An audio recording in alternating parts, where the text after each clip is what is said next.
Earlier this evening, community members gathered to honor 3 individuals who were killed on June 8th when a friendly backyard fire turned deadly. This Take Back the Site vigil aiming towards bringing a peaceful presence back to the neighborhood that saw this violence.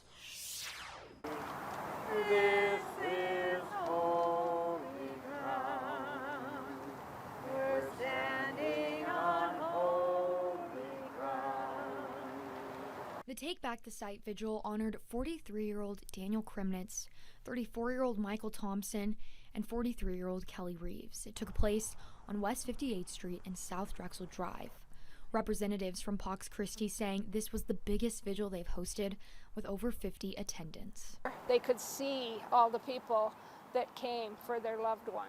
Mary said the opportunity to hold a vigil like this allows for those affected by loss to come together in a hope to wipe away the darkness of the situation. Let the family know, let the neighborhood know that they're not alone in this. I feel their grief, I feel their pain. To bring them together and let them talk to each other and cry with each other if that's what's needed, you know, that is so important.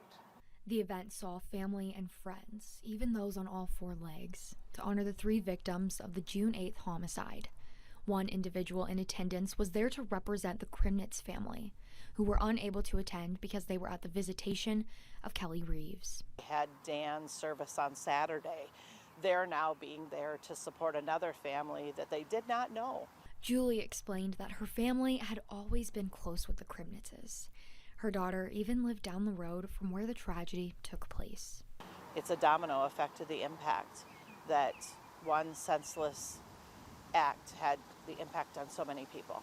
She said she was grateful for the vigil and that it offered peace as all those affected prepare to watch the court proceedings unfold. It's going to be relived every day, and so they need a lot of prayers. In regards to this triple homicide, the suspect, Justin Cody Rackley, has pleaded not guilty to all 3 counts of first-degree murder and is currently being held at the Minnehaha County Jail on a $3 million cash-only bond. His next court appearance will be on June 25th.